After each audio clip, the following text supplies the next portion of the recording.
a place even for us.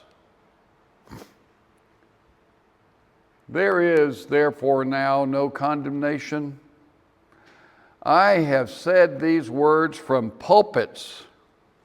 I have offered them to people in hospital rooms and in a hospice house.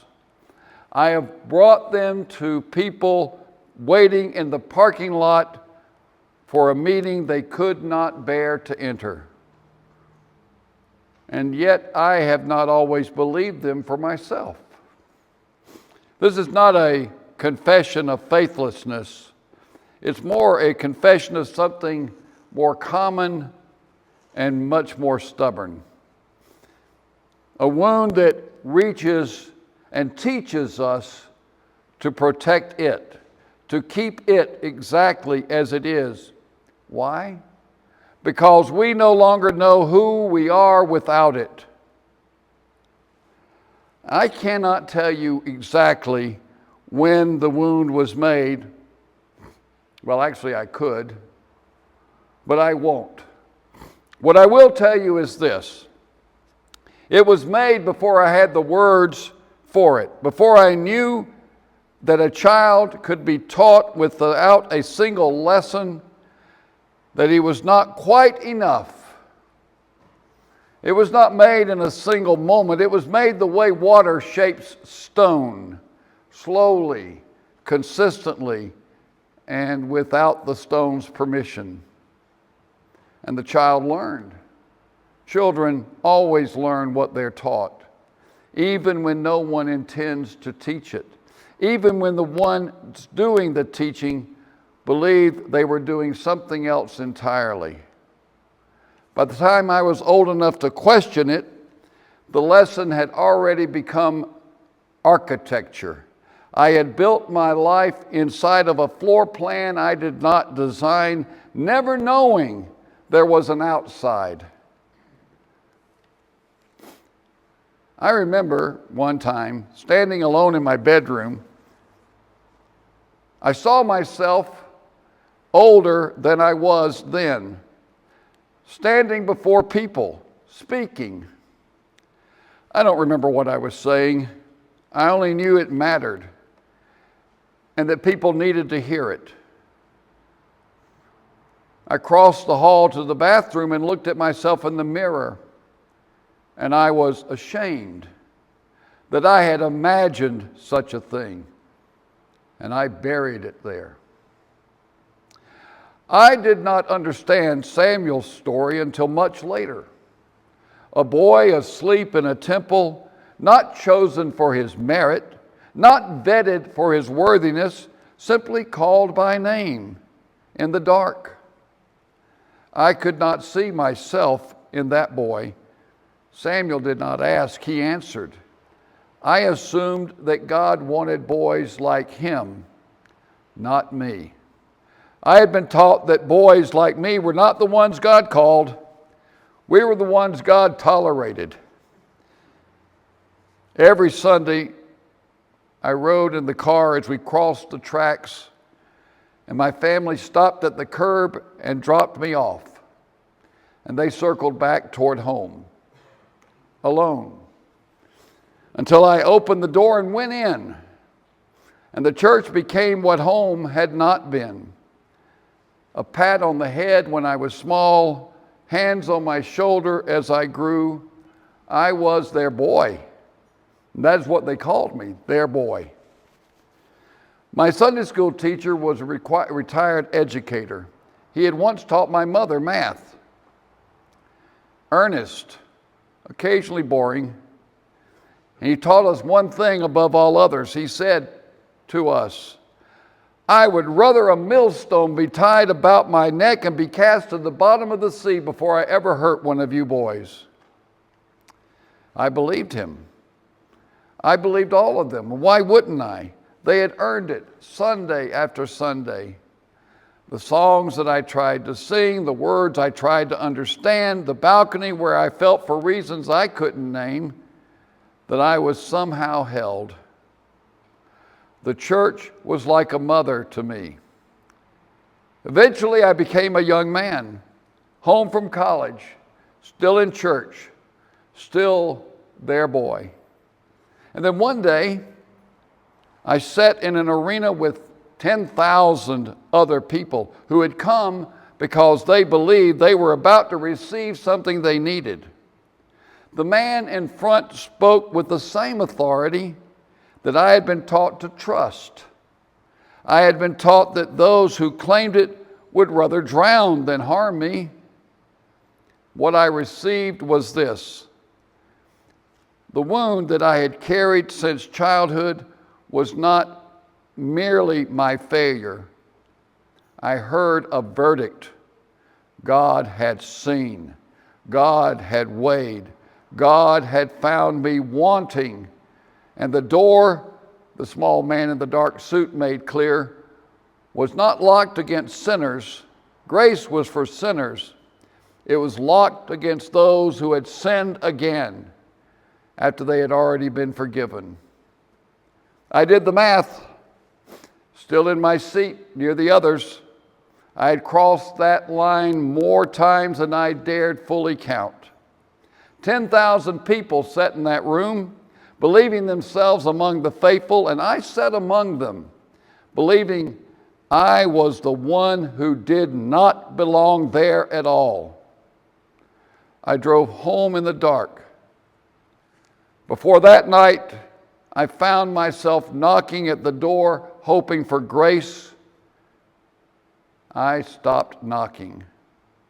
The church that had been my mother had handed me to someone who told me I was damned. I did not know then that the millstone teacher was right and the man in the arena was wrong. It would be a long time before I did. But even as I learned differently, the wound remained. We learn over time to manage our wounds. We step aside when a compliment arrives because it is unearned. We refuse a gift because we do not deserve it. We show mercy and call it coincidence. We behave generously. We give what we cannot accept for ourselves. We extend a hand that cannot open to receive anything back. I have stood and prayed for a sobbing man and felt certain in that moment that I had failed the very person I tried to save. And I had no right to presume that I could help anyone else. The mercy I was offering him was real, a mercy I believed I did not deserve. However real it might seem, it was just not meant for me. That is the real life. And honestly, some of the time, maybe most of the time, maybe only occasionally, all of us find we live there.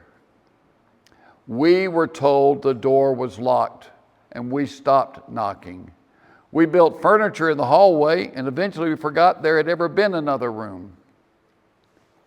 And then a Maundy Thursday that catches us with our defenses down, or a birthday that arrives like an overdue bill, or a morning a man refuses to take back his stole and says, "You need to get over that, it's yours now." That's when the scar breaks open. And we are standing in the hallway with all our carefully arranged furniture, and something has shifted, and we cannot name it yet. There is, therefore, now, no condemnation. 8 words, and the world tilts. Not because God changed, but because we discovered the door was never locked by God. We locked it ourselves. We believed we were shut out forever. We stopped knocking. We built the furniture in the hallway, and eventually we forgot there had ever been another room. Paul is announcing something far stranger than an acquittal. He announces that the door opens from the other side.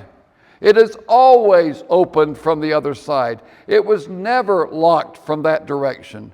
What we took as a locked door was our own hand pressed flat against the wood, a door that was already swinging open toward us. The estrangement that we believed was permanent was never as wide as we thought. The Father was already running down the road before we had finished rehearsing our apology. There is therefore now no condemnation. Not a verdict reversed, a distance that was never as real as we believed.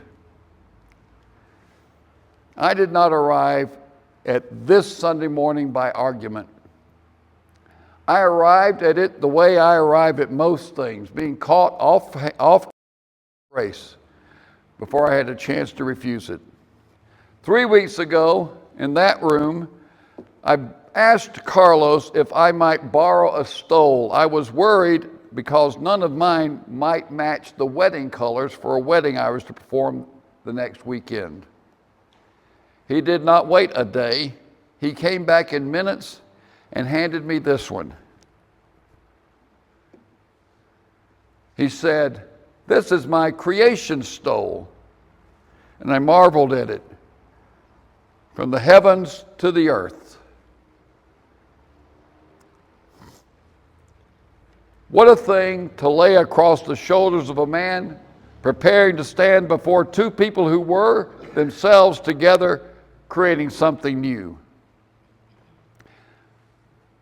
The day after the wedding, I rolled the stole carefully and I carried it to that door to hand it back to him. I held it out and I said, "Thank you for letting me borrow this." And he would not take it. He said, "Keep it, it's yours now." I said, "I can't, it's not mine." He said, "It is now, and you have to get over it." I mumbled something about accepting it as a gift. I told him I would return it in a moment if he ever needed it, and I don't think he believed me. I'm not sure I believed it myself. And I am wearing that stole this morning. It's really only a piece of cloth, isn't it? But watch what it does. I stood in the doorway and tried to hand it back, something I convinced myself I had no right to keep. And the door opened from the other side. And the man refused to let me lock it again. I began to notice something about grace. In 1862, a young minister named Joseph Gilmore stood in Philadelphia to preach on the 23rd Psalm. He didn't intend to write a hymn. What happened was, in the middle of his sermon, these words grabbed him. They took hold of him. He leadeth me. Oh, blessed thought. And he wrote them and other words on a scrap of paper and handed them to his wife. He gave them away. They gave them away as something that's too large to keep for yourself. He did not choose to be undone by those words. They arrived uninvited, and they overwhelmed what he had intended to say. This is what I want to tell you about grace this morning. Grace does not wait for us to be ready. It does not wait for us to accept it gracefully, or say the right words when it is offered, or believe, finally, that we deserve it. It arrives the way those 4 words arrived in Gilmore's mouth, mid-sentence, before he had decided whether he was willing. I do not have this figured out. I still reach to give back what has been given me. I still stand in doorways holding out gifts that I do not believe are mine to keep. But there is a verse in Gilmore's hymn that says, "Lord, I would clasp thy hand in mine, nor ever murmur or repine. content whate'er lot I see, since 'tis my God that leadeth me. That is not a rival. That is a man mid-journey saying, even here, even now, even reluctant, I will take the hand. So this morning, at least this morning, I'm taking it. But hear me. We are all called.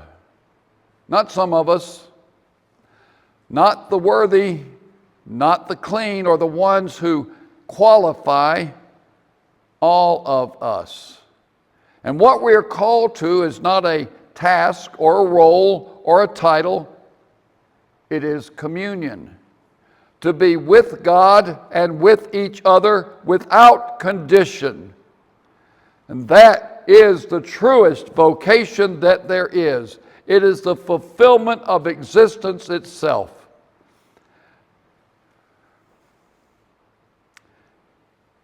Set me free to find our calling, and I'll return to you somehow. That's the whole of it. The road out is the calling. The road back is communion.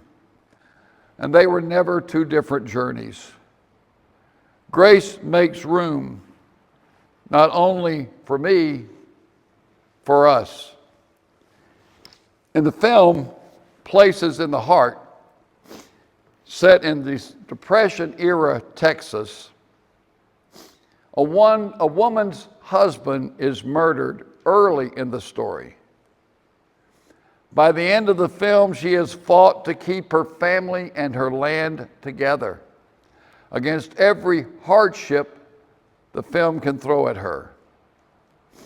And then in the very last scene, the bread and the cup move along the pew.